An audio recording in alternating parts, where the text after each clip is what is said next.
अगर आप दरिद्रता और ऋण का नाश करना चाहते हैं, धन, वैभव, व्यापार और कार्य में उन्नति चाहते हैं, गृहस्थ सुख और सौंदर्य की वृद्धि चाहते हैं, इतना ही नहीं पर शत्रुओं के नकारात्मक शक्तियों से रक्षा चाहते हैं और लक्ष्मी की स्थायी कृपा और आकर्षण शक्ति चाहते हैं, तो आपको कमला की साधना करनी चाहिए।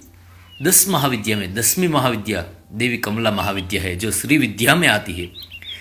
देवी कमला यानी कि लक्ष्मी जी का ही अवतार माना जाता है। इनकी साधना करने के लिए शुक्रवार या पूर्णिमा या फिर दीपावली की रात्रि या फिर नवरात्रि में आपको ये साधना करनी चाहिए, जिनका समय रहेगा रात्रि के 10 बजे से लेकर 2:30 बजे तक का।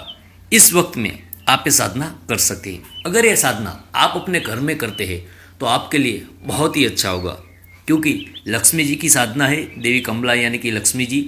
अगर उनकी आप साधना अपने घर में करते हैं तो आपके लिए बहुत अच्छा होगा, जिसकी वजह से लक्ष्मी जिस जगह पे साधना करते हो वहाँ पे स्थायी हो जाएगी। उतना ही नहीं पर उनकी कृपा आप पर बनी रहेगी।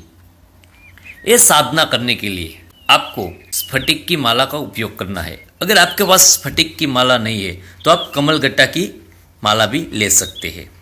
इसमें आपको कमलासन या फिर पीले कपड़े का आसन लेना है और मंत्र का जो अनुष्ठान रहेगा वो आपको 21,000 से लेकर 1,25,000 तक का रहेगा। और ये साधना आपको 3 दिन, 9 दिन, 11 दिन या 21 दिन में आपको ये साधना पूर्ण करनी है।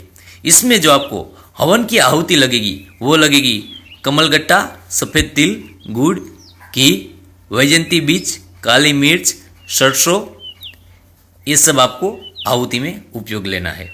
और इनमें से जो आपको हवन कुंड बनाना है वो आप लक्ष्मी जी के हेतु बना रहे हैं, लक्ष्मी जी को प्रसन्न करने के लिए साधना कर रहे हैं, इसलिए आपको उनके हेतु हवन कुंड बनाना है। प्रत्येक मंत्र पे आपको आहुति देनी ही देनी है। अगर आप ये साधना पूर्ण करते हो तो फिर आपको महालक्ष्मी की अत्यंत कृपा आप पर बढ़ेगी।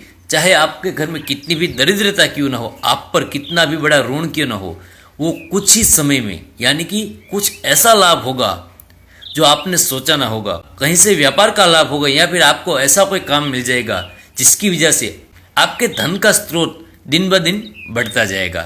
तो ये मंत्र में जो आपको बता रहा हूँ वो आप लिख लीजिए। और देवी कमला के साथ आपको उनके भैरव का भी स्थापन करना है, उनका भी मंत्र मैं आपको बता रहा हूँ वो भी लिख लीजिए, क्योंकि प्रत्येक देवी का एक भैरव होता है। उनकी सहायता से ही आप देवी तक पहुंच सकते हो, अन्यथा आप बिना भैरव की साधना के आप देवी तक नहीं पहुंच सकते। इसलिए आपको जब भी देवी की साधना करनी, उपासना करनी, इनमें से भी अगर 10 महाविद्या की आप उपासना कर रहे हैं तो फिर आपको 10 महाविद्या की जिन जिन देवी का भैरव है उनकी आपको साधना करनी ही करनी है। बिना भैरव के आप देवी की सिद्धि प्राप्त नहीं कर सकते और ना ही उनकी कृपा प्राप्त कर सकते हैं।